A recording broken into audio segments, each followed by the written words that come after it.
The two arms of the National Assembly, the Senate and the House of Representatives, are on opposing sides on the propriety of the 0.5% cybersecurity levy introduced by the Central Bank of Nigeria, CBN. The disagreement came on a day Northern Elders Forum, NEF, a prominent social-cultural organization representing the interest of the North, strongly condemned the Apex Bank's decision to impose the levy on bank customers. While the Senate said there was nothing wrong with the levy as both arms passed it into law, the House of Representatives asked the CBN to suspend its implementation following public outcry that has trailed it. According to the Senate, both arms of the National Assembly unanimously passed it before President Bola Tinubu signed it into law. Let's get more angle on this. We're joined now by public affairs analyst Jide Ojo. Jide, it's good to have you on the news. On the one hand, the House of Reps wants the levy suspended because of public outcry, while the Senate is arguing it's already law and they shouldn't touch it. Can you help us clarify the current legal status of the levy and the next steps for maybe resolving this disagreement between the two houses? Well, Felicity, good evening. The issue for me is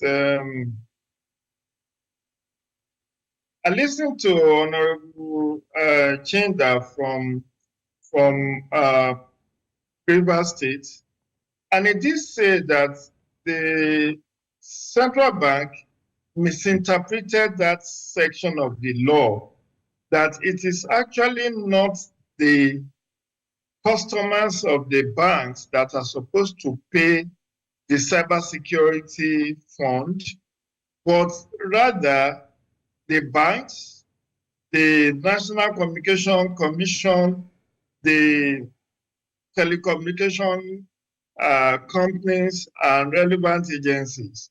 So if truly there is misrepresentation or misapplication or misinterpretation of that law, it needs to be revisited. However, away from the point of law, let's look at it from the point of morality. Why is Tinubu administration overtaxing the citizens of Nigeria? It set up a committee, Taiwo Oyedele committee, who submitted a report recently, and they collapsed over 62 taxes that are being paid in Nigeria to 9. And they want more people to be able to pay tax voluntarily. But this is just like you are laying siege on bank customers to fund whatever. Because we've had the stamp duty levy, which is being deducted from our accounts. We have the maintenance levy being deducted from our accounts. We have to pay for debit card.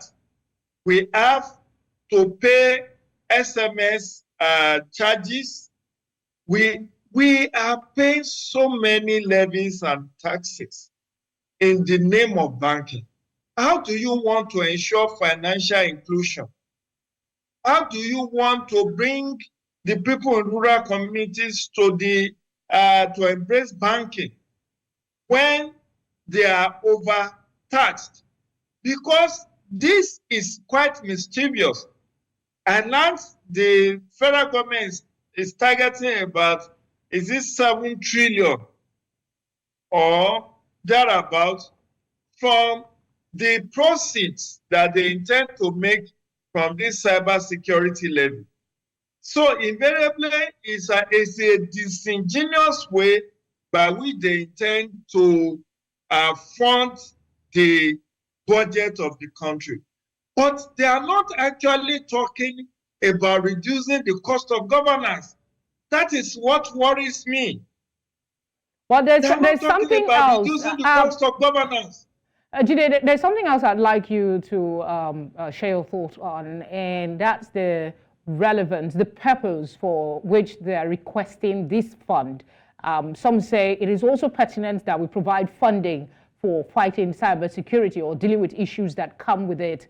But are there maybe, we also understand that the House of Representatives seems open to other solutions. So are there maybe alternative funding mechanisms that could be considered for strengthening cybersecurity in Nigeria without the untoward hardship that it might bring to the citizens via this taxing, if I may use that word?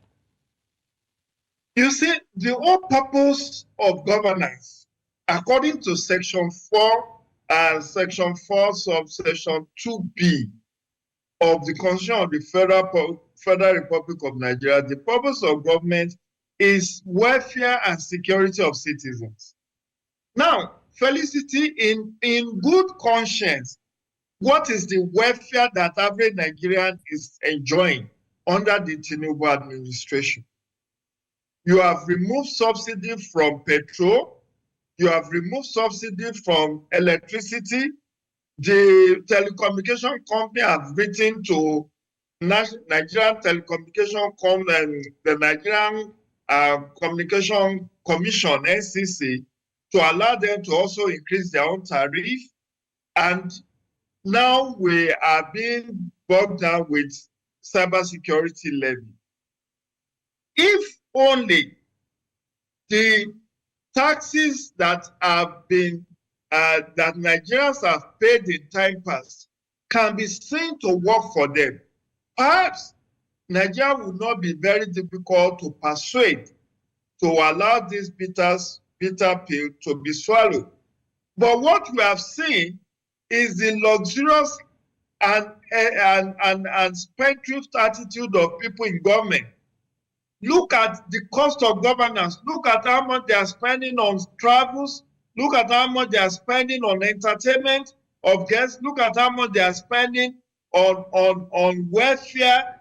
And so if I'm to infer from what you're saying, it's basically if they focus more on reducing the cost of governance, there will be no need to have this levy put on the citizens. If they actually cut down the cost of governance, if they cut down to the barest minimum, we have seen the controversy that came out of the 2024 appropriation law, which we call budget. Look at the budget padding, the controversy about padding that budget with over 7,000 projects that were not designed, no conception, they were just hidden there, costing over 2 trillion. At the end of the day, we keep increasing the cost of governance, and no amount of levy since about 7 years that they have been collecting stamp duty. Has there been any accountability on what they have used the stamp duty to do? Which road have they used it to fix? Which hospitals, which schools have they built? And this administration has continued to borrow exponentially.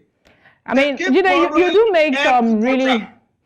make some really valid points with the questions you pressed as to what Nigerians are gaining from this administration.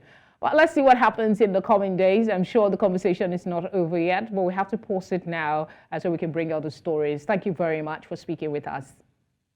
It's my pleasure, Felicity. Enjoy your weekend. You too.